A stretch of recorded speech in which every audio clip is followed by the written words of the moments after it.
Welcome back to the Franchise Tag channel. Today I'm doing another full round, first round. This time I'm adding trades into the mix. I'm going to be using PFSN as my mock draft simulator, rocking with the consensus board there. Starting off, we're just gonna click that immediately, get that out of the way. Fernando Mendoza, I think he's better than Cam Ward, so he'd be a better first overall pick than last season. And yeah, I think Raiders, everything they've built up, the whole situation, it's just going to be him. No need to really harp on it more. For number two, I'm still kind of set on Arvell Reese to the Jets. As I said last time, as in the last mock, the Jets have filled their defensive needs quite well to allow for Arvell Reese to slot in and be a linebacker, be off ball, blitzing linebacker, and also get those little edge rotations so he can fully develop in that role versus forcing him to just plop at the edge, sit there, and hope he develops. I think this kind of slowly transitions to that, which we saw Aaron Glenn attempt in Detroit with Jack Campbell, where, Jack Campbell, he didn't really even have any of these hybrid ability things going into the draft or anything, but when he was in the league, Jack Campbell took a few snaps at edge because we were hurting in the edge position, and that was under Aaron Glenn's defense. So I have them kind of sticking with that pick there as well. But then we get to pick three. Last time I had him going with Francis Mauigoa, and obviously I think it was, and I said last time, it was a bit of a reach for tackle. So I'm just gonna have them add best player available with David Bailey. Um, I think that the Cardinals could trade down from this spot because it feels like a roster that needs extra capital. But I can't really think of a realistic trade scenario that anyone moves up to three. So at this point, it's just best pick, and I don't really have them reaching because there's needs all over. So I'm not gonna have them reach on a position when they have certain needs. Definitely elsewhere. Next up, and it feels very early. I mean, it's pick four, going to number 8 consensus guy, but Sonny Styles, man, he alongside Alvaro Reese really were the backbone of that Ohio State defense, and I think that Robert Sala he really understands what it's like to have a really good middle linebacker, and so he gets his Tennessean Fred Warner with this pick, just an intelligent linebacker that can do it all for you while being an athletic freak with one of the highest RAS scores for a linebacker ever, and so yeah, it feels like the Titans. If they're searching high impact players, this is that high impact player. And then that means next up at 5, I really like Caleb Downs. It's really hard for me to have him slip down the board, but I will eventually. It's just I think I'm too much still on my high. Uh, Harbaugh was just kicked off a team that had Kyle Hamilton, so I know that he understands the value of a good safety, and so with Downs being the top player of the class for me personally, I think that he's an absolute game changer on the back end, and that Harbaugh will see that value and take it. And so while I could see a tackle going here, this is a tackle class with a lot of are they a guard question marks and a lot of project players. If they hit your tackle size benchmark, they aren't a full project like a full player. They're a project. And then if you have that size benchmark, well then they're likely a guard. We'll see when draft day comes. But next, that brings us to pick 6, which is Carnell Tate. The Browns are in a similar spot where they could take an offensive lineman, but they really do need. We're in that void where it's like, okay, is it a guard? Is it a bona fide guy? And so I think that for me moves tackles down the board, which means that some other guys rise. And for me, I had it happen last time. Carnell Tate. I think just getting a wide receiver that I'm not personally super high on, but like I'm pretty high on the class as a whole. And so when you add Carnell Tate, arguably, consensus's best player at the wide receiver position, I think it really just adds more juice to their wider room, which is something they need. And so I think his technique is translatable. And while he has the athletic question marks, it's not particularly that big of a worry in my eyes. And then that means we get here, and a lot of people, Jeremiah Love, fallen here, I think would want the Commanders to scoop that up, but I'm opting more for Francis Mauigoa, that offensive lineman. I think that this is a spot where the Commanders could look to trade down with someone seeking to get Jeremiah Love, but the opportunity cost of getting a running back is low because you're going to move up in this draft, which is already not a great top tier draft class. You're going to be giving up that capital, and you also then draft a running back higher in the draft, which means you're paying a running back closer to top end running back money right out the gates. So I think that the return on investment isn't quite there, especially when you look at teams with like Ravens, Jets, Bengals. Like those are the ones that might make that move up, and they have a lot bigger needs. So I don't really see the Commanders finding a trade partner. So with trading off the board, I think they're going to take best player available, and that's Francis Mauigoa here. Sliding him to the interior of the offensive line is my projection because he'd be an immediate starter for them on the inside. But, of course, comes out as a tackle and could definitely play tackle for them as well. Then we move on to the Saints. Doing a little hometown story here with Mansour Delane.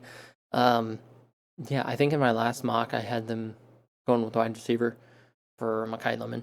And while I don't disagree that wide receiver is one of their biggest needs, I think that you can definitely see Mekhi Lemon slip much past this, and I'm just high on Mekhi Lemon. So, of course, I had him go at 8. But here they're going to add Mansour Delane, which is also someone that I really like. I have him at number 5 on my big board. And I think he compares really well to Saints corner Kool-Aid McKinstry. I really like Kool-Aid coming out of that class. So I feel like Delane is a tick better than Kool-Aid at just about everything I loved about Kool-Aid. And that ends up with you getting 2 really good quality corners here as your cornerstone. Next, again, a little cookie cutter. Doing the same thing I did last time for the Chiefs, but I agree with it still. I think that Ruben Bain is just an Andy Reid guy. He's a versatile inside-outside pass rusher, and he can add some juice to a D line that I feel like they haven't met the value that the team put into them. I think with Chris Jones, he's kind of waning. He's at the point of his career where he's waning. George Karlaftis, I don't think has played up to snuff for his contract, and then some of the younger guys that they've added in haven't, reached their full potential. So I think Ruben Bain gives you a jump start. This is the earliest they've picked in the draft in a while, so they're going to take advantage of that and really take one of the blue chip guys, I think, in this draft. And then that brings us to the Bengals, who I have actually finally having the first trade. I think the Bengals, while Jeremiah Love could be a good pickup, there's more value where someone might try to jump the Dolphins for a tackle.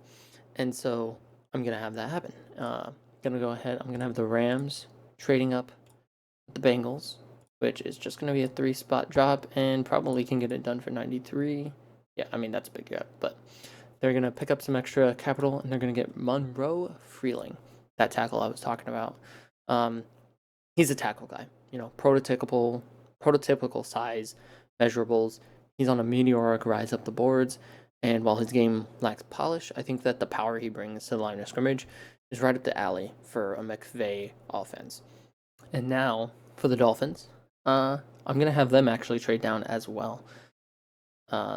Not for a tackle. They saw a tackle go, and they might be thinking, okay, we're not in love with this. Jeremiah Love doesn't fix our team.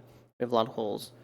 So, who does really want Jeremiah Love? And I think I'm landing on the Vikings. When you look at this big of a drop, I think it's probably going to be this. And okay, that seems like a lot of capital, to be honest. Okay, but that's not needed. Okay, we got it done for this.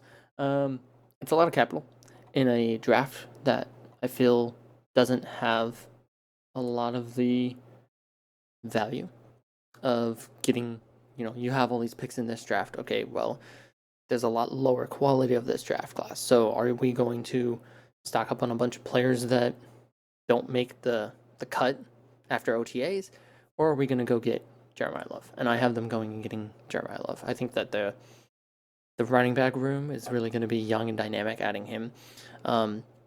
Jordan Mason, he performed well last season, but Love has a different kind of speed. He makes contributions in the pass game, and so when you are comparing Jeremiah Love, and I feel like the conversation's been had a lot where it's okay, well, is he a Bijan? Is he a Genty? Is he a Saquon? I say no to all of those, but I will say that he's a lot closer to Genty as I just finished up all of his tape than I would have thought he was. With all the conversations and my own very high opinion of Genty last season, I feel like the Vikings getting that at 11 is an absolute steal, considering the caliber of player they're bringing in. But then that brings us to 12, the Cowboys. I see Jermon McCoy. I also see the injuries concern, and I'm going to have them go Mekhi Lemon. I think that they're going to shore up that wide receiver room for the future. George Pickens has the franchise tagged. Negotiations almost never go well for the Cowboys, it seems. So Mekhi Lemon gives them one of the most deadly wide receiver rooms for the next season, and also gives the Cowboys the future proof that we can let George Pickens go. If negotiations fall, we have this next guy waiting in the wings, and we can rely on him going forward. So I think it gives them a win now, shot an opening, and allows them flexibility in the future when it comes to cap space. And then we have the Bengals after their move down, and I have them. I feel like 20 is quite low for Fano, but I'm having them go Fano. Absolute athletic freak with how his testing went. And he stated that he was willing to move inside. He certainly could play tackle. Orlando Brown, that whole situation, but I think that they have put money on the defense heading into the offseason, and they have young players on the defense, so they might just look for that to develop. And they're going to want to put people on the line in front of Joe Burrow, the biggest allocation of their cap. So when you're looking at Spencer Fano, he said that he's willing to play all 5 positions of the line if he needs to. They can find a spot for him on that O-line. There's not 5 players better than him on the current Bengals offensive line, in my eyes. So he'll find a starting position. That brings us to the Ravens, who are also going to be reaching a little bit down the big board here. Man, I wish I figured out how to pronounce that name, but I didn't. Again, same pick as I made last mock, but I think that this is a team that runs an offense through Lamar and Derrick Henry, and they need to rely on having a good running game through the middle of the offensive line. And, I mean, heck, I saw it here a little bit ago. Kevin Zeitler. Kevin Zeitler was, granted, in the later half of his career, but he was a Raven, and when he left, he was the start of this, the Ravens really need interior offensive line. So now I have them addressing that with a player that comps to him. So I feel like that fits quite nicely. Next, when it comes to the Bucks, I have them going edge, and I'm going to have them take Keldrick Falk, next edge up on this consensus big board. I see that need, and I want to address it, and I do see corner needs as well. Still, it's Avian Terrell, size concern, and injury concerns for Jermon McCoy. So a position feels like a later round choice, getting corners later in the draft. Falk, he has the size to play the position. He has extremely great power, and you're putting him alongside Kalijah Kancey and Vita Vea. It's going to be a hard defensive line to stop. Brings us to the Jets. The Jets, I actually are going to have... Man, where did they have him? 36. That feels low. I like Avian Terrell for this. I'm not going to have them take injury guy. Granted, it could very well be that. But I think they're going to make an addition to the secondary. And although there's that other safety that's really risen up boards as of late, I'm going to still have them take Terrell. I think that he really, at least for me, he comps to Terrion Arnold, which is, of course, a Lions player that Aaron Glenn coached for. And he's great run support corner. I think that could very well be where he goes for this pick, defining his defensive scheme. I just like the pick there. And then the Lions. Tackle's our biggest need. But it's really hard for me to say that Akeem Mesidor, an older edge, with every tool in the bag isn't someone that you can bring in immediately. Caden Proctor, a tackle we could go after, bit of a project. Blake Miller, tackle we could go after, he has weaknesses. I wouldn't say he's as big of a project as Proctor, but he's got weaknesses that are certainly there. Mesidor, full package at edge, stick him next to Aiden Hutchinson, and there we finally have the pass rush we've been looking for seasons. We got it last season, but we got it from a veteran who's already gone, moved on to the Bucks. So feels like got to get the young juice in there. And that's Mesidor. Then we were at the Dolphins here. I'm gonna have them take Dylan Thineman, which is a great pick. I mean, they could have picked him at 11. Honestly, it's a great slip for them. He's the best player on the board when you remove any injury concerns. Like I have a doc on him, so he's moving down. Thineman definitely above him. He's rangy. He's athletic, extremely athletic with that testing. So I'm weighting the injuries pretty strongly in this mock draft. And I feel like that's going to be accurate to how we see it unfold on draft day. So next up, with the Panthers, I like their tight end room. And last time I said I really like Tyson to them. As I just said, injuries are going to be weighted. I'm going to go with Kenyon Sadiq. I think he adds to the wide receiver room more than he does the tight end room. Lightning quick. And he's BPA for them right now. I like the tight end room. I think that he's just the best pass catcher that is available here. Jordan Tyson, yes, it could be there. But if he's going to miss half of his rookie contract, I don't think it's there. So I'm taking Kenyon Sadiq, an absolute speedster at the tight end position, big slot. Just get there. I'm letting my personal board dictate some picks here, opting out of Proctor or Lamu. But that's where I am. It's my mock draft. Hope you're enjoying it so far. Now the Cowboys, I think that this is a gift wrap for them. Last mock around, I had them go with him at 12.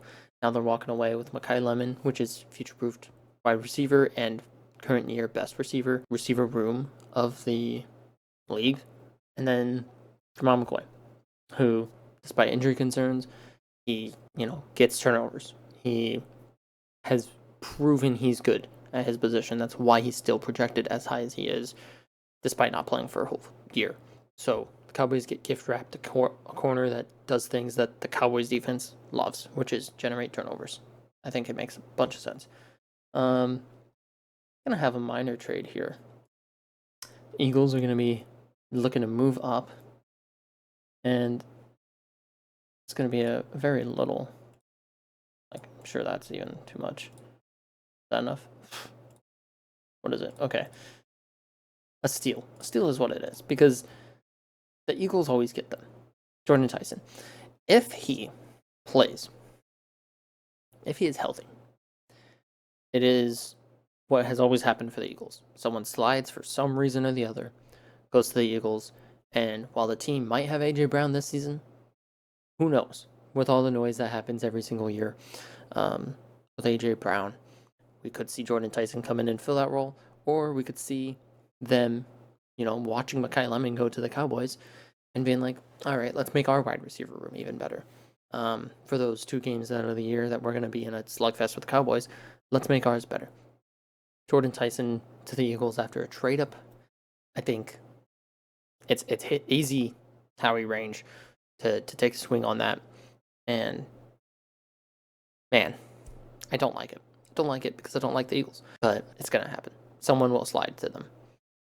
Next up, pick 22. We've got the Chargers sitting here, and I think I'll also have them do a trade back. There's pretty tackle-needy teams, and the Chargers, of course, are not a tackle-needy team.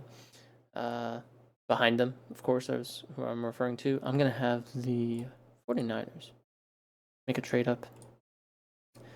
Shouldn't be too expensive.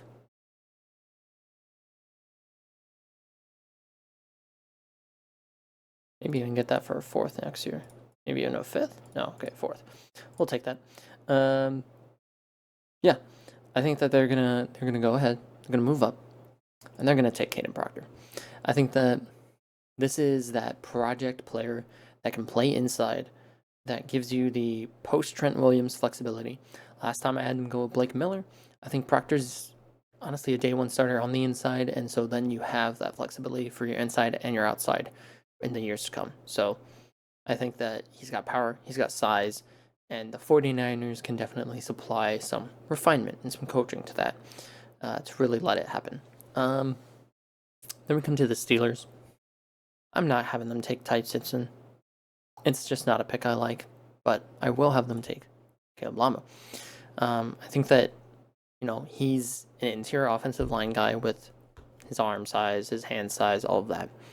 He has the pass protection technique, but it's just arm length and all of those size concerns. I'd have them move him to the inside. So we had the Steelers. They moved out of being able to get Jordan Tyson. They got Michael Pittman Jr. It's not the focus of their draft right now. I'm not having them go after Ty Simpson. So it's not going to be a year where they are reaching for a quarterback. Cough, cough, Kenny Pickett. So, yeah, that's where I'm sitting there. Caleb Lamu, shore up that offensive line for next season when you do add a quarterback. And now we're here at the Browns, someone that I had the 49ers jump ahead of for one reason in particular, and that is because the Browns need that tackle.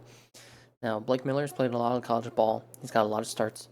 And every season was better than the last, which is something that NFL teams love to value. Growth, year over year. And so the Browns, they're going to stay put. They're going to watch 2 tackles go ahead of them and still get a great offensive lineman, offensive tackle that contributes in the run game. And while he has some lapses on pass pro, doesn't really have that many issues. And honestly, it's the run game that does this for me. It's where I have the Browns kind of leaning in for their offense in the future. And yeah, I think that it makes a lot of sense. Now with the Bears here, they could target safety. I feel like next safety is probably 39, but bit of a ways down there. So I'm going to have them go with D tackle and Kenny McDonald over Peter Woods because of that, the issues with Peter Woods last season. I think when you look at the D tackle class, is the other one right here? That was Christian Miller.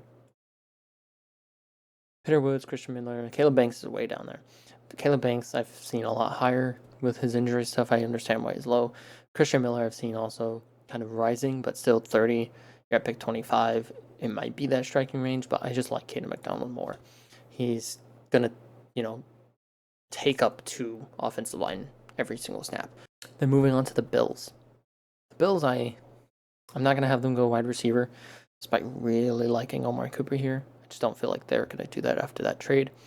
And they could go linebacker. Honestly, these are high rankings for linebackers when I last looked. I mean, Jacob Rodriguez was like in the 50s. That was last mock too when I had Jacob Rodriguez a first rounder, and he was like ranked 56. But I'm actually have them add Emmanuel McNeil-Warren. I feel like it's one of their biggest needs. It's the Lions in me, but when CJGJ is signed, kind of screams, we really need somebody. We need a body. So I think McNeil is a better body.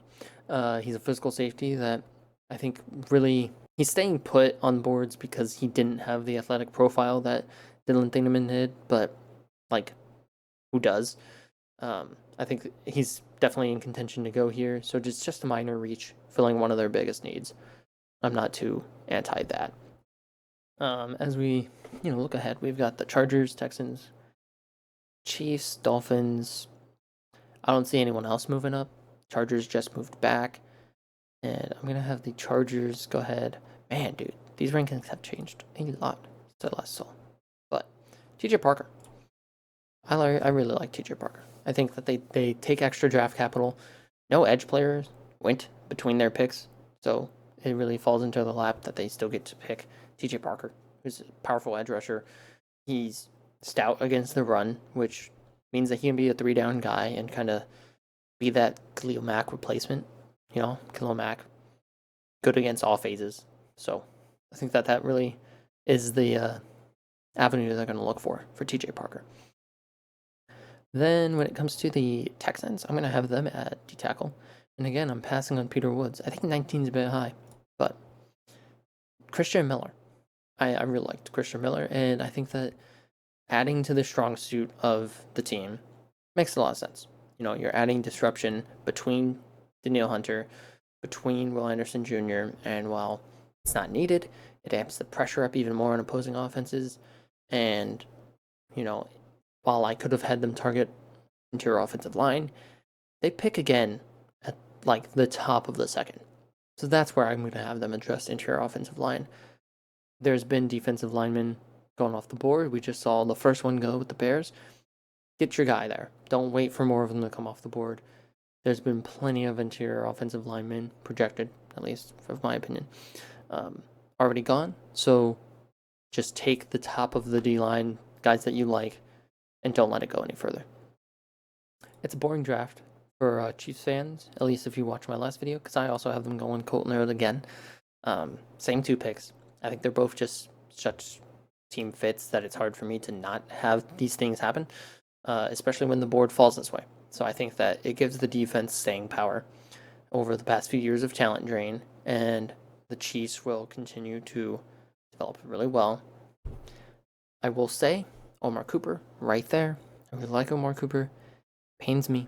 That little bit of Chiefs fan in me would have liked it, but the secondary has seen too much go.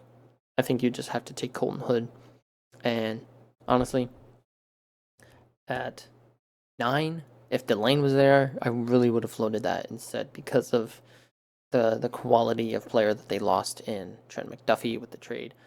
I feel like this is kind of needed. You know, you got to replace it with the same pick you just got back. Then that leads us to the Dolphins, their second pick. I already had them move down. They got Dylan Thieneman. Gonna have them move down again here from their second pick.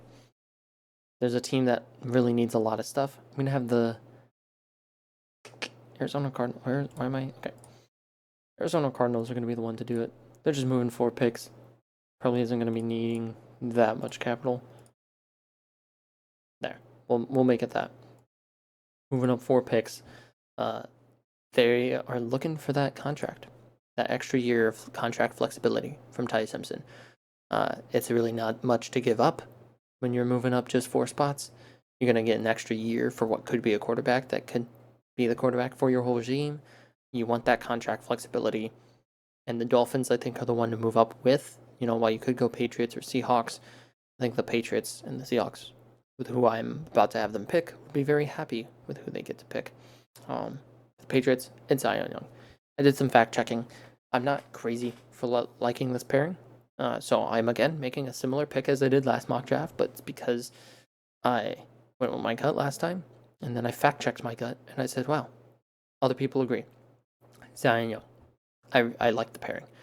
And then that brings us to 32. I have them. Who are the other ones? There's Brennan Cease, D'Angelo Pons, size concern, Chris Johnson. I'm going to go to full results. And yeah, I really like Chris Johnson. Departure of Tariq Woolen. You had someone of a similar-ish mold. He's not as lengthy, but he's got the speed. And you're helping your championship caliber defense remain championship caliber. And he's also an RAS freak. So there's the first round with trades, mock draft. I had a good number of them. 4, 5 trades. I like it. Check out next week's video. I'm going to be doing a 2-rounder. Go through it quicker than I did this one, so you won't have to stick around for an hour. If you enjoyed, hit like. Deuces.